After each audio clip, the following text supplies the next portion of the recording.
নমস্কার, আমি Nilu star Sounak YouTube চ্যানেলে আপনাদের সকলকে জানাই স্বাগত। আজকে আবার একটি নতুন ভিডিও নিয়ে হাজির হয়ে গেছি আপনাদের সামনে। তো চলুন ভিডিওতে যাওয়া যাক। আজকে যে বিষয় নিয়ে কথা বলবো সেটি হলো এমপ্লয়মেন্ট ব্যাংকের যুবশ্রী।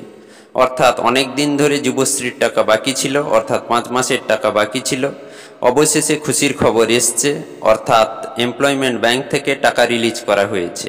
যদিও ব্যাংক অ্যাকাউন্টে টাকা ক্রেডিট হয়নি, তবে রিলিজ করা হয়েছে, মানে আজকে বা কালকের মধ্যে আপনার ব্যাংক অ্যাকাউন্টে অবশ্যই টাকা ক্রেডিট হয়ে যাবে। এই কথা কিন্তু আমি এমনি বলছি না, আপনাদের সামনে প্রমাণও তুলে ধরব। দেখুন, এই SMS এসছে আজ, অর্থাৎ বৃহস্পতিবার 21শে আগস্ট 8টা 1 মিনিটে। দেখুন, এই SMS মোবাইলে এসছে, অর্থাৎ রিলিজ করা হয়েছে যুবশ্রী থেকে, কিন্তু ব্যাংক অ্যাকাউন্টে ক্রেডিট হয়নি। সম্ভবত আজকের মধ্যে ব্যাংক অ্যাকাউন্টে ক্রেডিট হয়ে যাবে।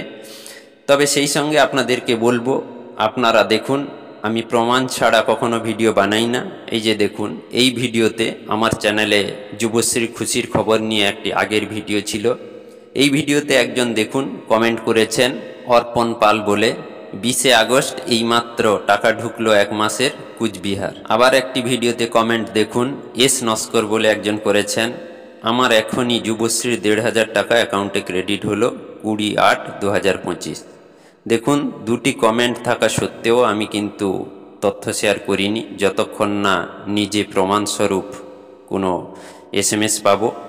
তো নিজে প্রমাণস্বরূপ SMS পাওয়ার পর আমি ভিডিও দিলাম, অর্থাৎ 100% সঠিক খবর।